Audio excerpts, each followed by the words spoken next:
¿Qué mundo encontramos en 1972?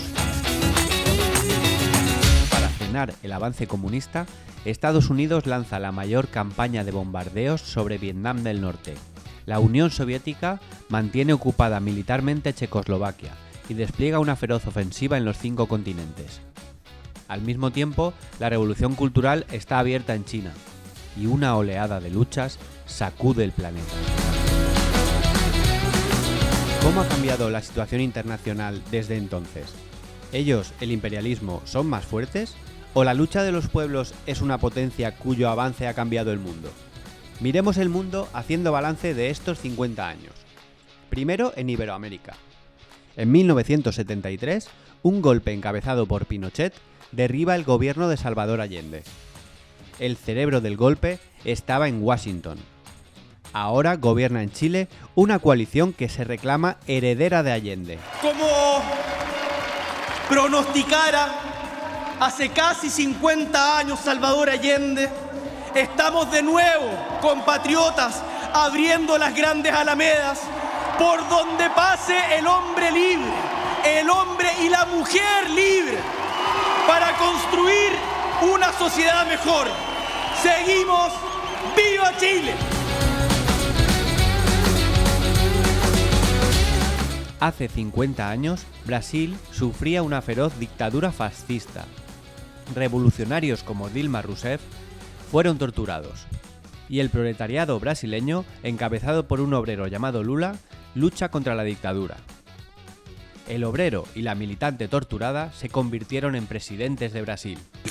Cada día queda más claro que a Estados Unidos no le interesa una América Latina independiente. No le interesa una América Latina con soberanía. Y mucho menos interesa un país con el tamaño de Brasil, con una cierta influencia en las decisiones de América Latina. Bolivia estaba en 1972 bajo la dictadura militar de Hugo Banzer. En 2006 llega a la presidencia el Movimiento al Socialismo, con Evo Morales. Por primera vez, un indio preside un país americano. Nuestra campaña, compañeras y compañeros, no solamente es por ese pequeño grupo de la derecha. Nuestra campaña, nuestra lucha es contra los agentes externos del imperialismo. Nuestra campaña va a ser contra Estados Unidos. En 1976, un golpe impone en Argentina una dictadura que dejó 30.000 desaparecidos. Ahora gobierna Argentina el Frente de Todos, una coalición que integra desde el peronismo de izquierdas al Partido Comunista Revolucionario. En México, el gobierno de López Obrador planta cara a Estados Unidos justo al lado de su frontera. Los gobiernos enfrentados a Estados Unidos no se limitan a Cuba, Venezuela o Nicaragua. En Honduras, Perú y Colombia han ganado el gobierno fuerzas progresistas, con Xiomara Castro, Pedro Castillo y Gustavo Petro. En Uruguay, el Frente Amplio y en Ecuador, la línea antihegemonista de Rafael Correa luchan por recuperar el gobierno. 50 años después, quienes han perdido son Pinochet y Kissinger, y quien ha ganado es Allende.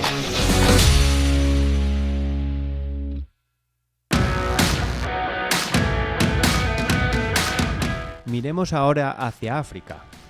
En 1972, en Sudáfrica regía el infame régimen del apartheid, sostenido por Estados Unidos, que negaba cualquier derecho a la mayoría negra. La persistente lucha del pueblo sudafricano acabará con el racismo de Estado, y en 1994, Nelson Mandela, que había pasado 27 años en la cárcel, es elegido presidente por mayoría absoluta en las primeras elecciones libres. Hoy Sudáfrica es un protagonista internacional enfrentándose al dominio norteamericano, como miembro de los BRICS o encabezando la lucha contra las patentes que impiden el acceso a medicamentos básicos o a vacunas al tercer mundo. Tras las guerras impulsadas por Estados Unidos y la Unión Soviética en la Guerra Fría, África parecía el agujero negro de la globalización. Pero la lucha de los pueblos ha revertido esta tendencia. Países como Nigeria, Guinea Ecuatorial, Angola, Tanzania, Etiopía, Argelia o Sudán del Norte han ganado autonomía frente al imperialismo y han emprendido un desarrollo independiente.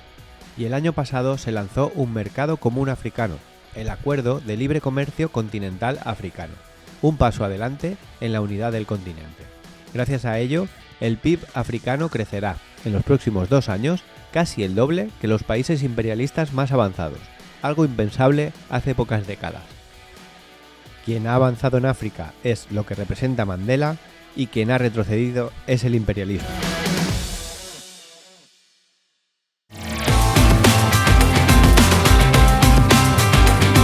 En Vietnam, el mundo contempló cómo el poder militar del imperio nada podía hacer ante la lucha de todo un pueblo. Las fuerzas norteamericanas eran numerosas y estaban mejor armadas y mejor preparadas, pero nosotros éramos más fuertes porque luchábamos para defender a nuestro país. El Partido Comunista de Vietnam, tras derrotar la invasión japonesa y la ocupación colonial francesa, forma un amplio Frente Nacional de Liberación de Vietnam, cuyo objetivo es derrocar al régimen colonial camuflado de los imperialistas estadounidenses. El pueblo vietnamita gana y Estados Unidos pierde. Se demuestra que los pueblos pueden derrotar a las superpotencias. Estados Unidos fue expulsado de todo el sudeste asiático, también de Laos y Camboya. Hoy, Vietnam mantiene su independencia frente al imperialismo y es uno de los países con mayor crecimiento económico. En enero de 1972, en plena revolución cultural, Nixon viaja a China. Estados Unidos reconoce que ya no podrá acabar con la República Popular China. China recupera su lugar en la ONU, desde donde en 1974 defiende un frente antihegemonista mundial contra las dos superpotencias, Estados Unidos y la Unión Soviética. La velocidad de la emergencia de China, posible gracias a la revolución, no tiene precedentes en la historia.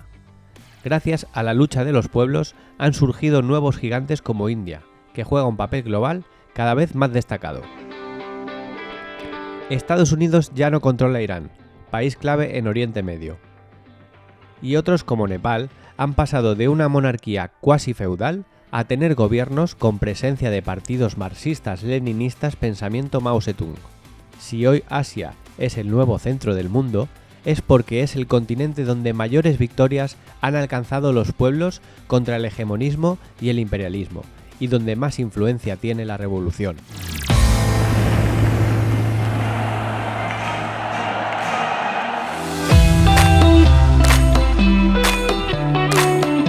En los años 70, las dos superpotencias, Estados Unidos y la Unión Soviética, acaparan el 58% del PIB mundial. Su enfrentamiento estará detrás de una oleada de guerras que provocarán 50 millones de muertos. Ambas superpotencias han sido derrotadas no una, sino varias veces por los pueblos. El 29 de abril de 1975, las tropas comunistas expulsan a Estados Unidos del país. La derrota en Vietnam coloca a Estados Unidos a la defensiva estratégica, obligando a defender su hegemonía frente al avance de los pueblos. En mayo de 2003, Bush anuncia la victoria norteamericana en Irak. Hoy sabemos que no era verdad. Estados Unidos ha sido incapaz de dominar Irak y Afganistán, y hoy se ha retirado de ambos países. Se aceleró la emergencia de China, se fortaleció el poder del tercer mundo, avanzó en todo el planeta la lucha antihegemonista, abriendo la época del ocaso imperial de la superpotencia norteamericana. En 1977, cuando la amenaza soviética avanzaba en todo el planeta, la teoría de los tres mundos anuncia que la Unión Soviética está a la ofensiva, pero esta entraña su derrota. Hoy, la Unión Soviética no existe, y los pueblos fueron protagonistas de su derrota. Moscú tuvo su propio Vietnam, en Afganistán. Los obreros polacos, con su sindicato Solidaridad, se enfrentan al fascismo soviético y ganan la batalla. China impulsa la creación de una alianza internacional contra el expansionismo soviético. Los pueblos fueron capaces de derrotar y liquidar a toda una superpotencia.